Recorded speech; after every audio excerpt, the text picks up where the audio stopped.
മാധ്യമപ്രവർത്തകൻ കെ.എം. ബഷീറിന്റെ മരണവുമായി ബന്ധപ്പെട്ട കേസിലെ പ്രതിയായ ശ്രീറാം വെങ്കിട്ടരാമനെ ഔദ്യോഗിക ചടങ്ങിൽ വേദിയിൽ ഇരുത്തിയതിനെതിരെ മാധ്യമപ്രവർത്തകർ ശക്തമായ പ്രതിഷേധം രേഖപ്പെടുത്തി.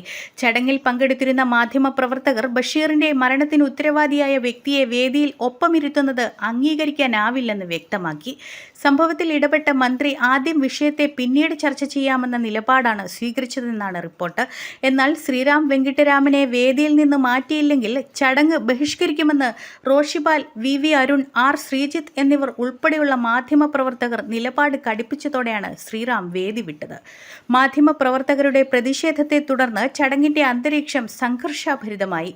നിയമപരമായ നടപടികളിലൂടെ ശ്രീറാം വെങ്കിട്ടരാമൻ കുറ്റവിമുക്തനാവുമോ എന്നത് കോടതിയുടെ പരിഗണനയിലാണെങ്കിലും ബഷീറിന്റെ മരണവുമായി ബന്ധപ്പെട്ട പൊതുസമൂഹത്തിന്റെ വികാരങ്ങൾ ഇപ്പോഴും ശക്തമാണെന്ന് പ്രതിഷേധക്കാർ ചൂണ്ടിക്കാട്ടി. സമൂഹത്തിന്റെ ഓർമ്മയിൽ ഈ സംഭവം മായാതെ നിലനിൽക്കുമെന്നും പൊതുപരിപാടികളിൽ നേരിടേണ്ടി വരുന്ന ഇത്തരം പ്രതിഷേധങ്ങളാണ് അദ്ദേഹത്തിന് ലഭിക്കുന്ന ഏറ്റവും വലിയ സാമൂഹിക ശിക്ഷയെന്നുമാണ് പ്രതിഷേധക്കാരുടെ പ്രതികരണം.